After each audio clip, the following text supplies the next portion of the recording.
नमस्कार दोस्तों, आप सभी का स्वागत है आपके YouTube चैनल में जिसका नाम है फिज़िक्स वाले गुरु। तो लास्ट वीडियो में हम लोगों ने electric field due to dipole देखा था। Electric field due to dipole on its axial position हम लोगों ने देख लिया था केस फर्स्ट में। आज हमारे सामने है केस सेकंड। वो इस प्रकार है, electric field due to dipole at its equatorial line. तो सबसे पहले हमारे दिमाग में ये क्वेश्चन आ रहा होगा कि what is equatorial line, what is equatorial line. तो देखिए, अगर हमारी बात करें, हम अपने प्लैनेट की बात करें तो अर्थ इज आवर प्लैनेट। अर्थ जो है वो हमारी प्यारी सी प्लैनेट है ना, जिस पे हम रहते हैं। तो हम सभी जानते हैं कि earth is continuously rotating about its axis, that is called axis of earth. इसको क्या बोलेंगे? Axis of earth. ये जो पॉइंट है नॉर्थ पोल हो गया और ये पॉइंट क्या हो जाएगा? South pole. तो अर्थ के एक्सिस के ठीक परपेंडिकुलर लाइन को हम क्या बोलते हैं? इक्वेटर बोलते हैं या इक्वेटोरियल लाइन बोलते हैं। सेट कंडीशन ये है कि ये जो लाइन है इक्वेटोरियल लाइन, वो अर्थ के सेंटर से पास करेगा और एक्सिस के ठीक परपेंडिकुलर होगा। ठीक इसी तरह से अगर हमारे पास एक इलेक्ट्रिक डाइपोल है, क्या है? Electric dipole AB. This is the electric dipole AB made up of two charges -q and +q। तो ये हमारा इलेक्ट्रिक डाइपोल है। तो ये वाली जो लाइन है वो ये क्या है? Axis of dipole. अब डाइपोल का जो सेंटर है, सेंटर क्या है? O से पास करने वाली लाइन और एक्सिस के जो ठीक परपेंडिकुलर लाइन होगी उसको हम क्या बोलेंगे? Equatorial line of the electric dipole. यानी ये जो लाइन मिले हमको, क्या मिले? Equatorial line of the dipole. तो हमारा जो टॉपिक है वो क्या है? इलेक्ट्रिक फील्ड कैलकुलेट करना है। किसकी वजह से? Due to dipole. कहाँ पे? इक्वेटोरियल लाइन पे। तो हमारे पास एक इलेक्ट्रिक डाइपोल है AB, जो दो चार्ज -q और +q से मिलकर के बना हुआ है। और ये जो लाइन है इसका परपेंडिकुलर बाइसेक्टर, इसी लाइन को क्या बोलेंगे? Equatorial line. तो इसी इक्वेटोरियल लाइन पर अगर हम सेलेक्ट कर लें एक जनरल पॉइंट P, तो हमें इसी पॉइंट P पर क्या फाइंड आउट करना है? इलेक्ट्रिक फील्ड फाइंड आउट करना है। तो चलिए फाइंड आउट करते हैं। अगर पॉइंट P की इलेक्ट्रिक डाइपोल सेंटर O से डिस्टेंस कितना हो? R, तो OP इज इक्वल टू क्या होगा? R। AB is equal to क्या होगा? 2L, that is the 2L क्या भाई? Length of dipole. समझ में आ रही बातें? तो जो इलेक्ट्रिक डाइपोल का सेंटर है उससे L लेंथ इधर हो जाएगा और L लेंथ इधर हो जाएगा। मतलब अगर हम लिखना चाहें तो OA इज इक्वल टू लिख सकते हैं OB, that is equal to L। देखो OAL और OBL, L मिल करके कितना हो जाएगा भाई? 2L। कहीं कोई दिक्कत इतना समझने में? अब ये जो पॉइंट P हमने सेलेक्ट किया है, इस पॉइंट P को अगर हम B से मिलाते हैं, पॉइंट P को हमने किससे मिलाया? B से।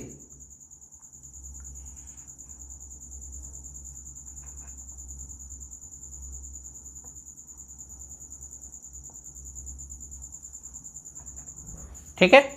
तो अगर इस पॉइंट B को P से मिलाते हैं तो BP इज इक्वल टू कितना होगा? √R² plus L²। और ठीक इसी तरह से पॉइंट A को अगर हम P से मिला दें तो AP इज इक्वल टू भी क्या हो जाएगा? √R² plus L²। ये हमने कैसे फाइंड आउट किया है? With the help of Pythagoras theorem. Pythagoras theorem states that the square of the perpendicular plus square of the base is equal to square of the hypotenuse. Means क्या होगा, R square plus L square is equal to P B square, तो P B is equal to under root are square plus L square. तो अब ये जो electric dipole है, इससे are distance पर एक पॉइंट पी है, सेंटर ओ से आर डिस्टेंस पर पॉइंट पी है, जहाँ पर इलेक्ट्रिक फील्ड फाइंड आउट करना है। तो चूंकि डाइपोल कितने चार्ज से मिल करके बना होता है, 2 चार्ज से मिल करके बना होता है। पहला चार्ज है प्लस क्यू और दूसरा चार्ज क्या है, माइनस क्यू। तो प्लस क्यू चार्ज की वजह से भी पॉइंट पी पर इलेक्ट्रिक फील्ड होगा और माइनस क्यू चार्ज की भी वजह से इलेक्ट्रिक फील्ड होगा। तो चलिए प्लस क्यू चार्ज की वजह से मान लेते हैं इलेक्ट्रिक फील्ड कितना है, E1। कितना, E1 is the electric field at point P due two plus Q charge, यानी पॉइंट P पर प्लस क्यू चार्ज की वजह से जो इलेक्ट्रिक फील्ड क्या है, E1। तो E1 इज इक्वल टू, अगर हम लिखना चाहें तो क्या लिखेंगे, electric field at point P due two plus Q charge. किस चार्ज की वजह से लिखना चाह रहे थे भाई, प्लस क्यू चार्ज की वजह से। कितना इलेक्ट्रिक फील्ड लिया हमने, E1। तो E1 इज इक्वल टू क्या हो जाएगा, के क्या है, कूलम कांस्टेंट है, चार्ज के क्यू अपॉन क्या होता है, आर स्क्वायर, यानी प्लस क्यू चार्ज की पॉइंट बी से जो डिस्टेंस है वो कितनी है, BP स्क्वायर। तो इसको लिख सकते हैं E1 इज इक्वल टू, हम लिख सकते हैं K Q upon what is the value of BP, under root are square plus L square, यानी BP की जो वैल्यू है वो कितनी है, under root are square plus L square. तो हम यहाँ BP is equal to place करेंगे under root are square plus L square, जिसका होल स्क्वायर है। तो ये अंडर रूट हट जाएगा, क्या मिलेगा, R square plus L square. इसको हम क्या ले लिए, equation 1।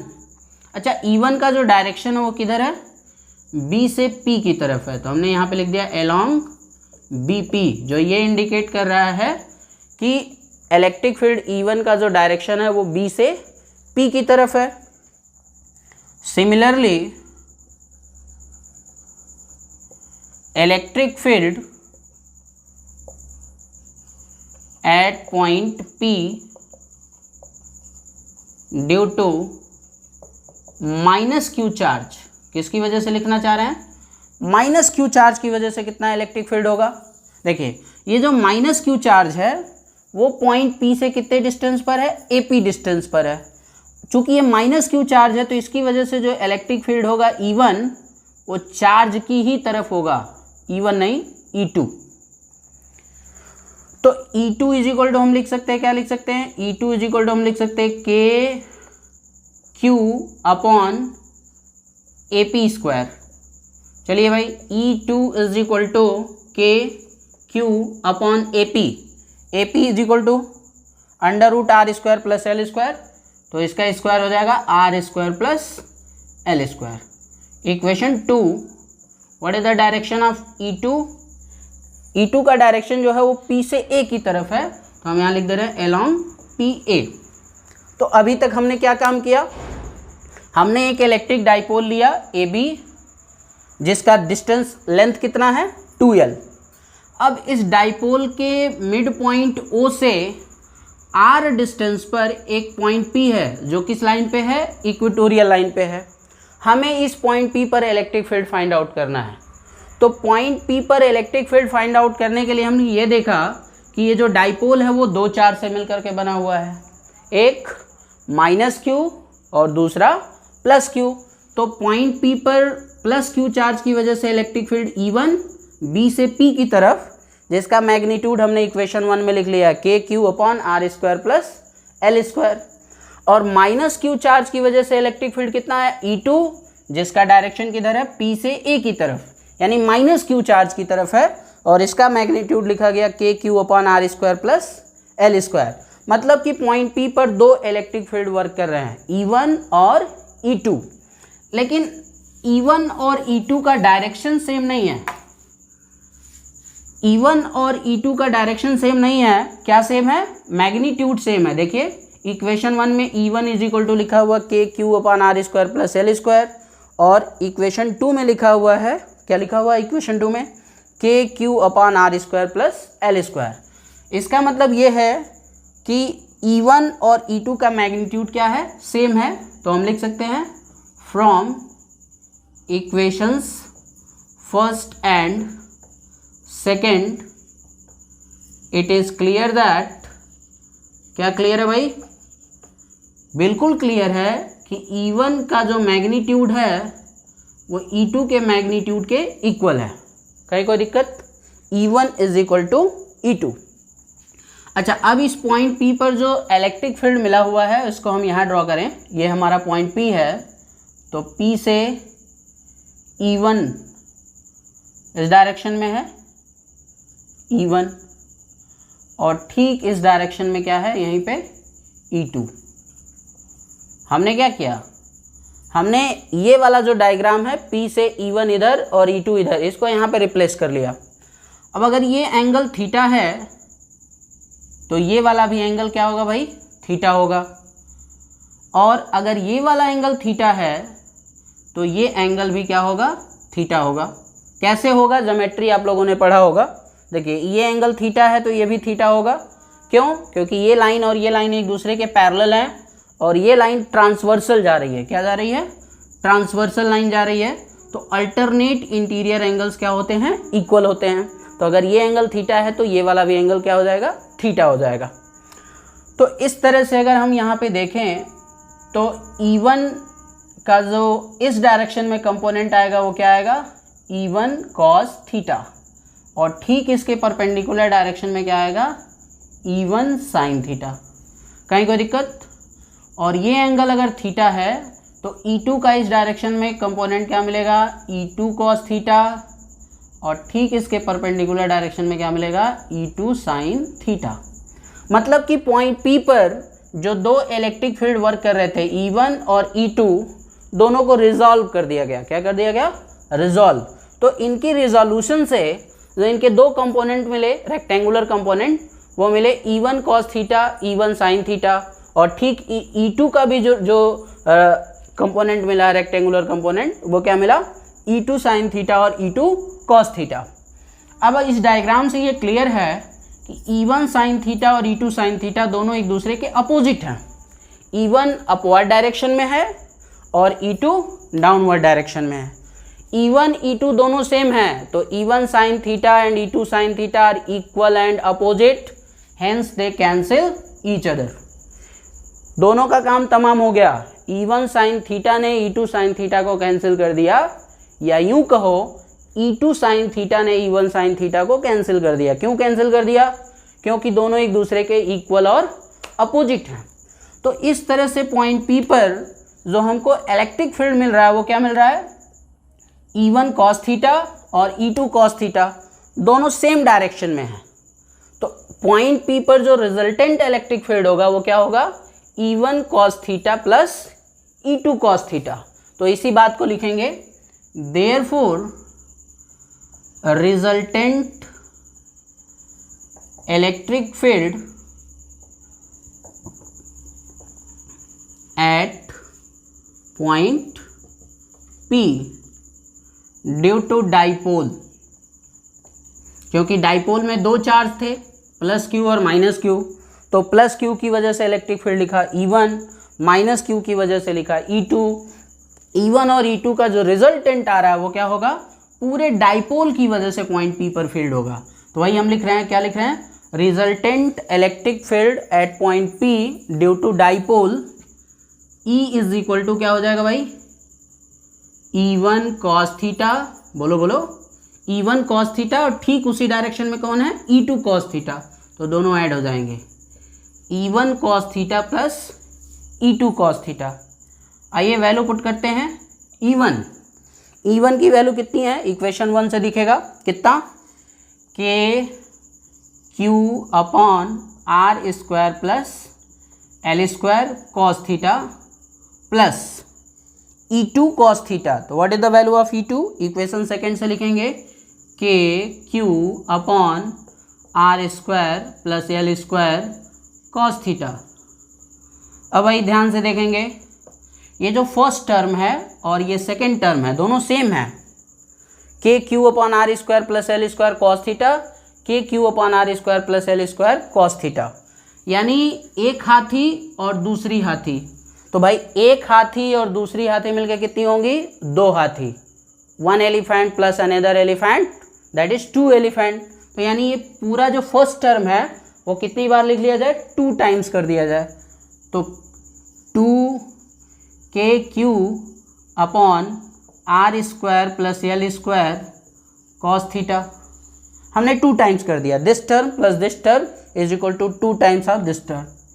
E is equal to k, अच्छा इस 2 को q के साथ लिख लें, 2q upon are square plus L square. What is the value of cos theta, बताइए। देखिए यहाँ एंगल बना हुआ थीटा, तो cos theta is equal to base upon hypotenuse. What is the base, cos theta, यहाँ लिखते हैं cos theta is equal to क्या होता है भाई, बेस अपॉन हाइपोटेन्यूज। चलिए cos theta is equal to base, यही है ना बेस, ओबी, ओबी की वैल्यू कितनी है, एल के इक्वल है, तो ओबी इज इक्वल टू हमने लिख लिया एल अपॉन हाइपोटेन्यूज, हाइपोटेन्यूज कितना है BP, BP is equal to under root are square plus L square. यानी कि कॉस थीटा के जगह पे हम लिख सकते हैं l upon under root are square plus L square. This में बी रिटन एज, के को एज इट इज लिख दिया, 2ql को थोड़ा सुंदर तरीके से लिख लें तो क्या होगा, 2ql में be written as 2lq upon are square plus L square. अच्छा R square plus L square को एज इट इज लिख लिया। अब ये वाला जो टर्म है वो क्या है, under root are square plus L square. तो under root are square plus L square में be written as R square plus L square whole to the power 1/2। ध्यान से समझिएगा, अंडर रूट यक्स अगर है तो इसको हम लिख सकते हैं एक्स पावर 1/2। तो इसी तरह under root are square plus L square को हमने लिख दिया r square plus L square whole to the power 1/2। तो अब ई इज इक्वल टू कितना मिलेगा, ई इज इक्वल टू के, अच्छा 2lq, प्यार से हम 2lq को क्या लिखते हैं, इलेक्ट्रिक डाइपोल मोमेंट। यानी इस 2lq के जगह पे हम क्या लिख सकते हैं, p upon are square plus L square, r square plus L square power 1 into r square plus L square power 1/2। तो ध्यान से देखिए, जब दो टर्म को मल्टीप्लाई करते हैं और बेस सेम होता है तो मल्टीप्लाई करते समय क्या करते हैं, पावर्स को ऐड कर लेते हैं। फॉर्मूला क्या होता है भाई, x to the power m into x to the power n। यानी देखिए मल्टीप्लाई कर रहे हैं, x में x से मल्टीप्लाई कर रहे हैं, पावर्स क्या हैं m और n, बेस सेम है x, तो मल्टीप्लाई करते समय क्या करेंगे, पावर्स को ऐड कर लेंगे। तो x टू दी पावर क्या हो जाएगा, m plus n, x to the power m into x to the power n is equal to लिख सकते हैं x to the power m plus n। तो ठीक इसी तरह से यहाँ देखिए पावर 1 है, पावर 1/2 है, बेस सेम है, तो पावर्स को ऐड करिए। 1 में 1/2 ऐड करेंगे तो कितना आएगा, 1 में आधा जुड़ेगा तो कितना होगा भाई, 1.5। 1.5 का मतलब क्या होता है, 3 का आधा, 3.5 नहीं, 3 का आधा 3/2, 3.5 नहीं। तो क्या हुआ, 1 में 1/2 ऐड हो गया तो पावर कितना आ गया, 3/2। तो इस तरह से जो नेट इलेक्ट्रिक फील्ड आया वो कितना आया, K P upon are square plus L square whole to the power 3/2। तो इस तरह से हम लोगों ने electric field due to dipole calculate कर लिया, कहाँ पे, इक्वेटोरियल लाइन पे। और लास्ट लेक्चर में, पिछले वाले वीडियो में अगर आप देखेंगे तो वहाँ पे हमने कैलकुलेट किया था एक्सियल लाइन पे। अब दोनों को एक साथ लिख करके कंपेयर करते हैं, तो मिटाएंगे। अब मिटा देना, वीडियो पॉज करके नोट तैयार कर लेंगे, मिटाते हैं यहाँ पे।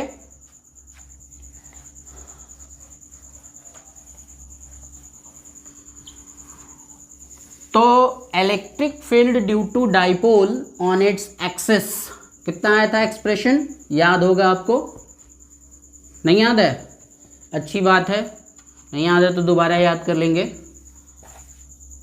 हमने बोर्ड को क्या किया, 2 पार्ट में डिवाइड कर दिया।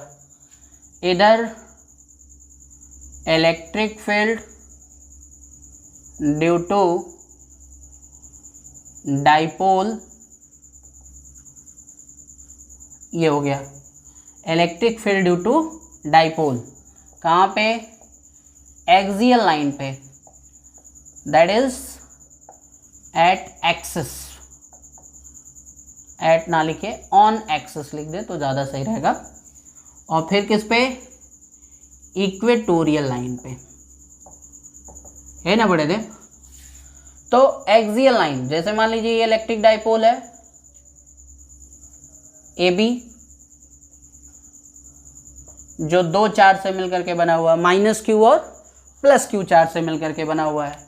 तो डाइपोल का जो सेंटर है ओ, इससे आर डिस्टेंस पर अगर इसके एक्सिस पर हम कोई पॉइंट सेलेक्ट करते हैं P, तो इस पॉइंट P पर इलेक्ट्रिक फील्ड की जो वैल्यू आई थी वो कितनी आई थी, E axial is equal to आया था के क्यू अपॉन नहीं K into 2PR upon are square plus L square whole square.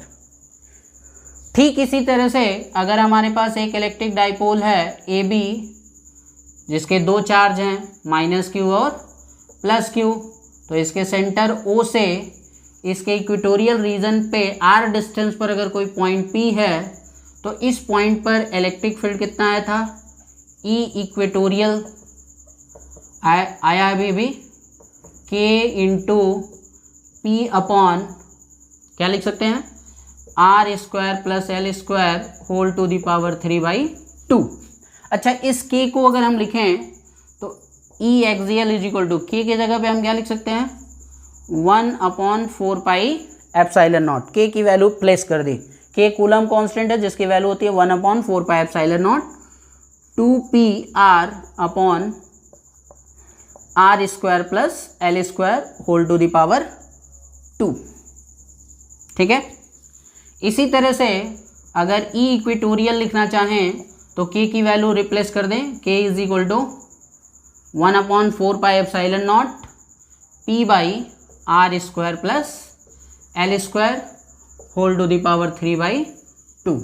तो these are the two expressions for the electric field due to dipole at its axial position and at its equatorial position. ठीक है, अब ये अगर यहाँ ध्यान से समझने वाली बात ये है कि पॉइंट P पर एक्सियल पोजीशन पे जो पॉइंट P है वहाँ पे माइनस क्यू चार्ज की वजह से इलेक्ट्रिक फील्ड मिला होगा E माइनस, और प्लस क्यू चार्ज की वजह से इलेक्ट्रिक फील्ड मिला था E पॉजिटिव। तो E निगेटिव E पॉजिटिव दोनों का रिजल्टेंट क्या मिला, E एक्सियल। ठीक है, जो कि माइनस क्यू से प्लस क्यू की तरफ है। अब यहाँ पर ये जो P है that is electric dipole moment, P का डायरेक्शन क्या होता है भाई, माइनस क्यू से प्लस क्यू की तरफ। तो इलेक्ट्रिक डाइपोल की वजह से एक्सियल लाइन पे जो रिजल्टेंट इलेक्ट्रिक फील्ड आया E एक्सियल, वो उसी डायरेक्शन में है जिस डायरेक्शन में हमारा डाइपोल वर्क करता है। मतलब कि इलेक्ट्रिक डाइपोल मोमेंट और एक्सियल पोजीशन पर इलेक्ट्रिक फील्ड दोनों का डायरेक्शन क्या है, सेम है। तो इसको वेक्टर फॉर्म में हम लिख सकते हैं, E एक्सियल को क्या लिख दिया, वेक्टर फॉर्म में 1/4πε0 2p। p कैसी क्वांटिटी है, वेक्टर क्वांटिटी है जिसका डायरेक्शन माइनस क्यू से प्लस क्यू की तरफ है। तो जिस डायरेक्शन में p है उसी डायरेक्शन में E एक्सियल है, तो E एक्सियल वेक्टर, तो 2p वेक्टर क्वांटिटी है तो इस पर वेक्टर साइन लगा दिया, upon are square plus L square whole to the power 3/2। तो यहाँ हमने ये देखा कि एक्सियल पोजीशन पे जो इलेक्ट्रिक फील्ड होगा वो डाइपोल मोमेंट के डायरेक्शन में होगा। अब यहाँ थोड़ा ट्विस्ट है, यहाँ थोड़ा मज़ेदार है। पॉइंट P पर प्लस क्यू चार्ज की वजह से जो इलेक्ट्रिक फील्ड मिला वो कितना मिला, E पॉजिटिव मान लेते हैं, वो प्लस क्यू से अवे मिला था। और पॉइंट P पर माइनस क्यू चार्ज की वजह से जो इलेक्ट्रिक फील्ड मिला वो कितना मिला, E निगेटिव, जो कि माइनस क्यू की तरफ मिला। तो E पॉजिटिव और E निगेटिव का रिजल्टेंट ये मिला, E इक्वेटोरियल। ध्यान से समझिए, तो E इक्वेटोरियल का डायरेक्शन किधर है, प्लस क्यू चार्ज से माइनस क्यू चार्ज की तरफ। प्लस क्यू से माइनस क्यू की तरफ ई इक्वेटोरियल, और डाइपोल मोमेंट का डायरेक्शन पी का डायरेक्शन माइनस क्यू से प्लस क्यू की तरफ। तो जब हम इक्वेटोरियल लाइन पे फील्ड पता करते हैं तो फील्ड का जो डायरेक्शन है वो प्लस क्यू से माइनस क्यू है, और डाइपोल मोमेंट का डायरेक्शन माइनस क्यू से प्लस क्यू की तरफ है। मतलब E equatorial electric field at equatorial position is opposite to dipole moment P, यानी ई इक्वेटोरियल का जो डायरेक्शन होता है वो डाइपोल मोमेंट P के अपोजिट डायरेक्शन में होता है। तो इसको वेक्टर फॉर्म में हम लिख सकते हैं E equatorial is equal to 1/4πε0 P। P vector quantity है, लेकिन P का जो डायरेक्शन है वो E के अपोजिट है, तो इसको मैनेज करने के लिए हमने यहाँ पे क्या लगा दिया, नेगेटिव साइन। तो E equatorial is equal to -1/4πε0 P upon R square plus L square whole to the power 3/2। ये नेगेटिव साइन ये बता रहा है कि जो E इक्वेटोरियल का डायरेक्शन है वो डाइपोल मोमेंट P के जस्ट अपोजिट है। तो एक्सियल पोजीशन पे जो नेट फील्ड होता है वो P की डायरेक्शन में होता है, और इक्वेटोरियल पोजीशन पे जो नेट इलेक्ट्रिक फील्ड होता है वो P के जस्ट अपोजिट डायरेक्शन में होता है। ठीक है, इतनी बातें समझ में आई। नाउ फॉर शार्ट डाइपोल, अगर हमारा डाइपोल क्या हो, छोटा हो, for short dipole L will be less than R, यानी जो ये इलेक्ट्रिक डाइपोल है वो बहुत छोटा है, बहुत छोटा रहेगा, तो उस केस में जो L की वैल्यू होगी वो इस R के कंपैरिजन में स्मॉल होगी। L is very very less than R, then L square will be more less than R square. अरे भाई L R के कंपैरिजन में बहुत छोटा है, तो L स्क्वायर और छोटा हो जाएगा। 10, इसका मतलब L square can be neglected in comparison to R square. मतलब समझ में आया, अगर डाइपोल बहुत छोटा है, शार्ट डाइपोल है, तो उस केस में L की वैल्यू R से बहुत छोटी होगी, तो L का स्क्वायर R स्क्वायर से और छोटा हो जाएगा, तो हम L स्क्वायर को क्या कर देंगे, नेग्लेक्ट कर देंगे। तो जब L स्क्वायर नेग्लेक्ट हो जाएगा तो देयरफॉर E एक्सियल, ध्यान से समझिए, E एक्सियल कितना लिखा हुआ है, 1/4πε0 2p R upon R square plus क्या भाई L स्क्वायर। लेकिन यहाँ तो L स्क्वायर को हम क्या कर सकते हैं, नेग्लेक्ट कर सकते हैं। तो जब L स्क्वायर नेग्लेक्ट हो जाएगा तो सिर्फ क्या बचेगा, R स्क्वायर, और उसका होल स्क्वायर क्या हो जाएगा, R टू दी पावर 4। अब ध्यान से समझिए, इस R से ये R कैंसिल हो जाएगा, तो क्या बचेगा, R पावर 3। मतलब कि E axial is equal to कितना आया, 1/4πε0 2p/r³। क्लियर है, E axial is equal to 1/4πε0 2p/r³ means this E axial is inversely proportional to cube of the R, यानी E axial is inversely proportional to R³। ध्यान से देखिए, ये E axial is inversely proportional to R³। ठीक है, अब equatorial position पे भी अगर यहाँ देखा जाए, नाउ फॉर शार्ट डाइपोल, अगर शार्ट डाइपोल होगा तो इक्वेटोरियल पोजीशन पे क्या कंडीशन आएगा, यही वाला कंडीशन होगा, L is very very less than R, L square is more less than R square, thus L square can be neglected. यानी यही वाला गाना यहाँ पे भी गाया जाएगा। तो जब यहाँ पे भी गाया जाएगा तो क्या मिलेगा, thus E equatorial is equal to K की value 1/4πε0 P upon R square plus क्या है, L स्क्वायर। इस L स्क्वायर को हम क्या कर देंगे, नेग्लेक्ट कर देंगे, तो क्या बचेगा, R square whole to the power 3/2। 2। अब इस 2 से ये 2 कैंसिल हो गया, तो E equatorial is equal to 1/4πε0 P upon R cube. Clear है? यानी ये जो ई इक्वेटोरियल है, electric field due to dipole at equatorial position is inversely proportional to R cube. देखिए, E equatorial is inversely proportional to R cube.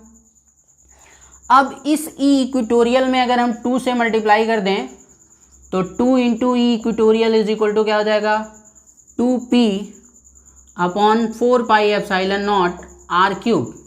ध्यान से समझिए, हमने इसमें लेफ्ट हैंड साइड में 2 से मल्टीप्लाई किया, तो इक्वेशन को बैलेंस करने के लिए राइट हैंड साइड में भी 2 से मल्टीप्लाई कर दिया, तो 2 into E equatorial is equal to 1/4πε0 2p/r cube. अच्छा, 2 into E equatorial is equal to 2p upon 4πε0 R cube को क्या लिख सकते हैं, देखिए यहाँ पे 2p अपॉन 4πε0 आर क्यूब को क्या लिख सकते हैं, ई एक्सियल लिख सकते हैं। यानी ये जो पूरा टर्म है राइट हैंड साइड में, इसको हम क्या लिख सकते हैं, ई एक्सियल। ये एक नया इक्वेशन मिला जिसमें क्या लिखा गया, 2 times of the E equatorial is equal to E axial, या यहाँ से अगर हम ई इक्वेटोरियल फाइंड आउट करेंगे तो क्या होगा, ई एक्सियल अपॉन 2। मतलब कि इलेक्ट्रिक डाइपोल के सेंटर से r डिस्टेंस पर अगर इलेक्ट्रिक फील्ड ई एक्सियल है, तो इसी इलेक्ट्रिक डाइपोल के सेंटर से r डिस्टेंस पर इक्वेटोरियल पोजीशन पे जो इलेक्ट्रिक फील्ड होगा वो क्या होगा, एक्सियल पोजीशन के ठीक हाफ होगा। देखिए, ई एक्सियल का आधा करेंगे तब जाकर के इक्वेटोरियल पोजीशन पर इलेक्ट्रिक फील्ड मिलेगा। तो बच्चों, इस तरह से हम लोगों ने इलेक्ट्रिक डाइपोल की वजह से इलेक्ट्रिक फील्ड कैलकुलेट किया, इक्वेटोरियल पोजीशन पे कैलकुलेट किया, एक्सियल पोजीशन पे कैलकुलेट किया, और हमने देखा कि एक्सियल पोजीशन पे जो नेट इलेक्ट्रिक फील्ड होता है वो डाइपोल मोमेंट के ही डायरेक्शन में वर्क करता है, और इक्वेटोरियल पोजीशन पे जो नेट इलेक्ट्रिक फील्ड होता है वो डाइपोल मोमेंट के ठीक अपोजिट डायरेक्शन में वर्क करता है। ठीक, और साथ ही साथ ये रिलेशन हम लोगों ने इस्टेब्लिश किया कि E equatorial is equal to E axial upon 2। That's all.